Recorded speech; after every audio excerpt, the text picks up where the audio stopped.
And you're not allowed anymore. No, I'm going to stay. You've got to stay away.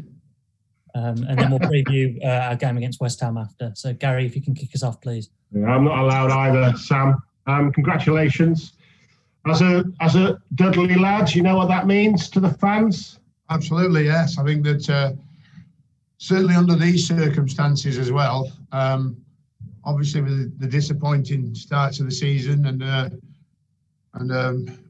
me waiting to try and change things around as quick as we can, this has given us a big boost. I think the fans hopefully can have a good weekend now. We were given something to smile at, something to cheer, something to celebrate in. First big Black Country derby for more 10 years or so, and we managed to clinch a victory and for 3 very valuable points. Our second win of the season, and a great place to get that win.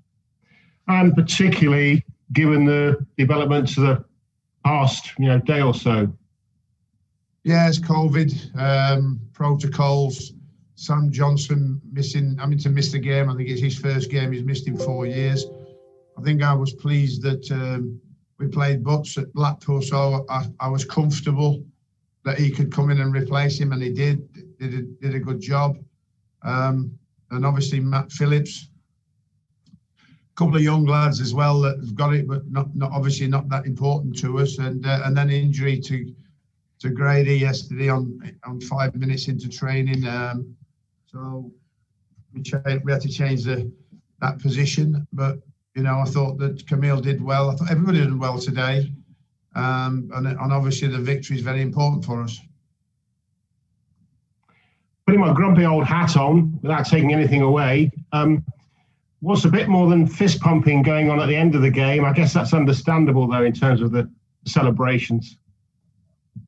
Well, we've all said as managers, it's difficult to control your players in that particular moment. We can talk about it as much as we want, but in the position that we're in, and the length it's been since we've won a game, and the way we've won the game, actually scoring 3 goals for only the second time this season, it's very difficult to control your emotions. Even I wanted to kiss him, and that's saying something after the game. But I think that they did control themselves a little bit. I don't think it was totally out of control, but I thought they tried. But obviously, you can obviously understand why that happened. And the second goal looked like it was straight off the training ground. Yes, Wolves particularly struggled, particularly off set plays.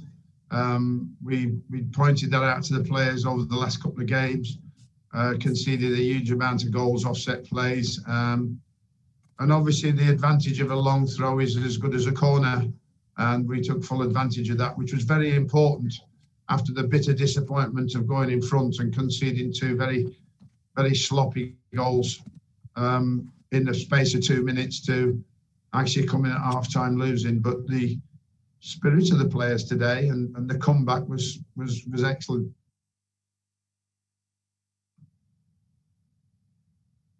Who's next?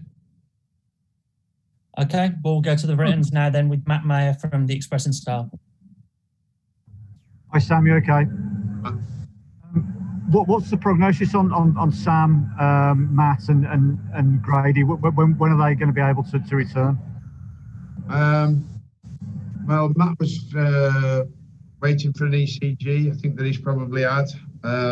Where Sam was not quite tested totally clear for some bizarre reason. So the test came back as slightly COVID, which I haven't heard of before. So, but then of course he trained yesterday for the first time. Not amongst the lads, trained on his own because that was allowed. So he'll come back into the picture next week, hopefully, depending on how his body feels after having COVID. Matt might be a bit longer. Grady pulled an hamstring in training yesterday. Well, hopefully it's only a tweak, won't be too long. Some tired legs today, but hopefully no more problems injury-wise. And get ready for obviously Tuesday at West Ham, which is a big game in terms of can we follow on where we've left off here today. I'm guessing the character that they showed today must really please you, because it's not perhaps been there in previous games, both before you came to Albion. You know, they really dug in. They've shown something. I think you're right, and I think there's times when you can go under, and the time that worried me is when they scored 2 goals in such a short period of time, and thinking, because we were well in the game at that stage, and really had another chance or two to score maybe a second goal and didn't take it, and then the 2 scruffy goals we gave away.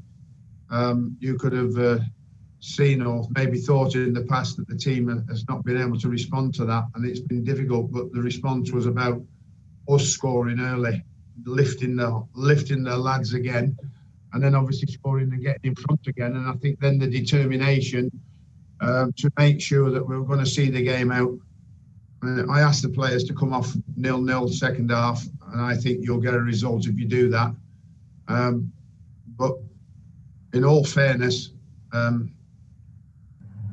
chances we did create, I think Jake Livermore, free shot, and Callum Robinson in the box, we just put it wide. It was nice to see us creating chances in open play, but a little disappointed we didn't finish at one of those 2 chances off to make it 4-2. As you said, that you've got to follow this up now, haven't you? It's got to be the start or something. Well, I have to think we have to start by not conceding 2 goals at West Ham, because if we have to score 3, it's only the second time we've done it this season, and the first time that happened with the team, they didn't win that game.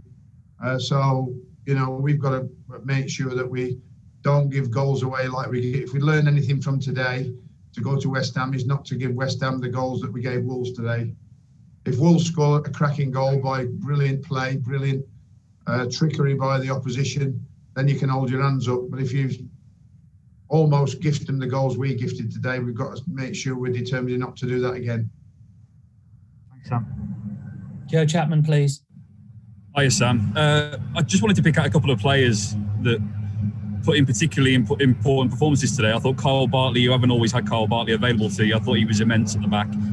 And just your thoughts, please, on how Robert Snodgrass did. He came through 90 minutes there. Oh, sorry, was the last one? Snodgrass. Oh, Snodders.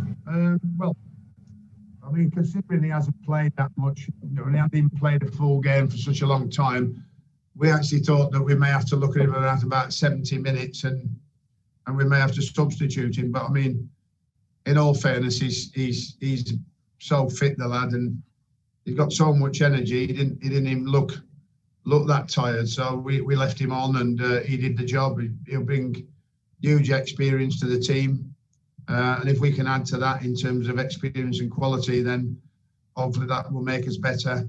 We're still in a massively difficult position. We're still underwater. Our head is, and we're still drowning. And the only way we get our head above water is to get to the same points per game. And when we get that, we'll be looking a lot brighter, and we'll be looking a lot more confident. So we've got the hard graft to get our heads above the water, and we've made a big start on that by getting 3 points today.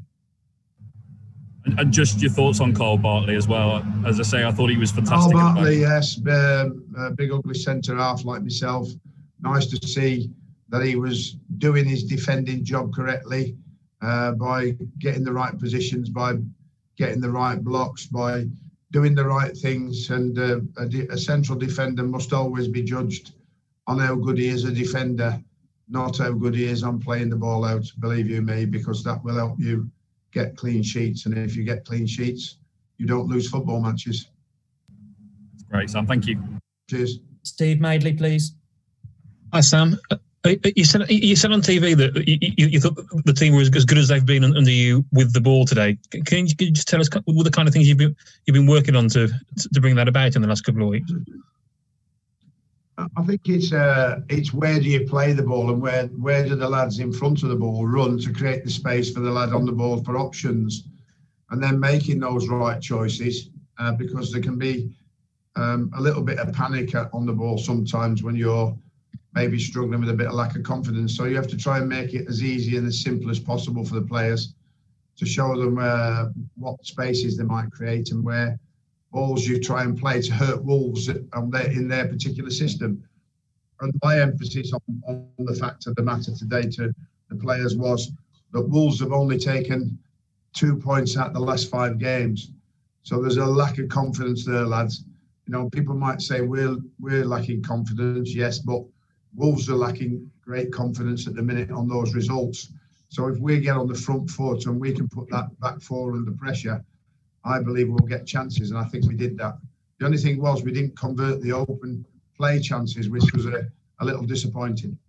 And just on Matheus Pereira, he obviously scored 2 very good penalties. Good. Excellent, not only with his 2 penalties, but also with his ability, but also his work rate today. I saw a lad working with the team, for the team, and obviously his quality or his ability and his confidence in himself, because he missed a penalty at Blackpool just a week or so ago, but he's actually taken 2 penalties very comfortably today to help us win the game. Thank you. Cheers. Last couple on today's game then before we move on to West Ham. Nick Mashita, please. Hi, Sam. Just wondered if you could put today's result in the context of sort of the relegation fight, really. It does put you within a little bit more touching distance of Brighton. Obviously, I know they're playing right now. Well, 3 points and getting to 11 points, I think is if any of the lads actually wake up tomorrow and want to look at the table, they see we've got double figures at first time at long last, and I think that makes a small difference. I think, but you know, game by game means that we have to pick up points game by game in every game we can, and we have to stop losing games. So we've given ourselves a 3-point platform. So the next game is to try and go and, is that me? Yeah.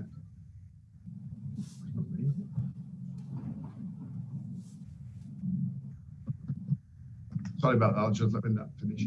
I think that, where was I?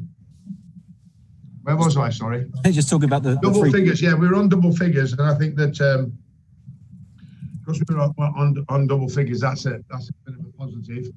And I think that game by game we have to try and come off the pitch with at least a point, because that builds confidence. A run of being undefeated will build a point here. You can see what a point here and a point there has done for Fulham and it's done for Brighton.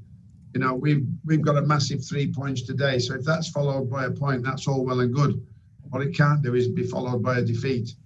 And if that ends up being a win, and you win 2 games on the trot at this level, at this time of the year, in the position we're in, then that becomes massive, because that puts the fear of God up everybody else that's above us.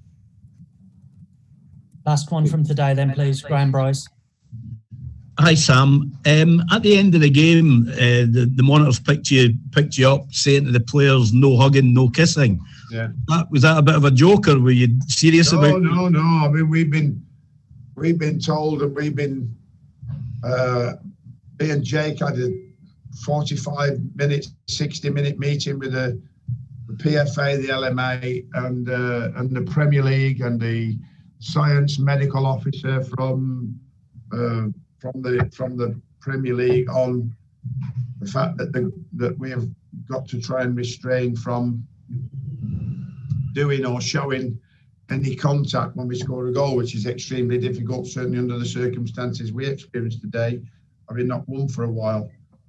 I think that's more cosmetic, because there is no scientific proof, I was told yesterday, that that's us being in the bubble that we're in, that actually celebrating a goal actually passes on the coronavirus. But what it does do is probably send the wrong message to everybody else, and we don't want to do that. So that's why we've asked the players to try and refrain. And I think the longer we go, like everything else, the better we'll get at it. And how about yourself? Did you manage to restrain yourself? I did, yeah. Yeah, I wanted to run on the pitch and not go myself, but yes, I was very pleased for him. And I think that, you know, after the game, there was a lot of joy in the dressing room, but joy at the right distance. Thanks, Sam.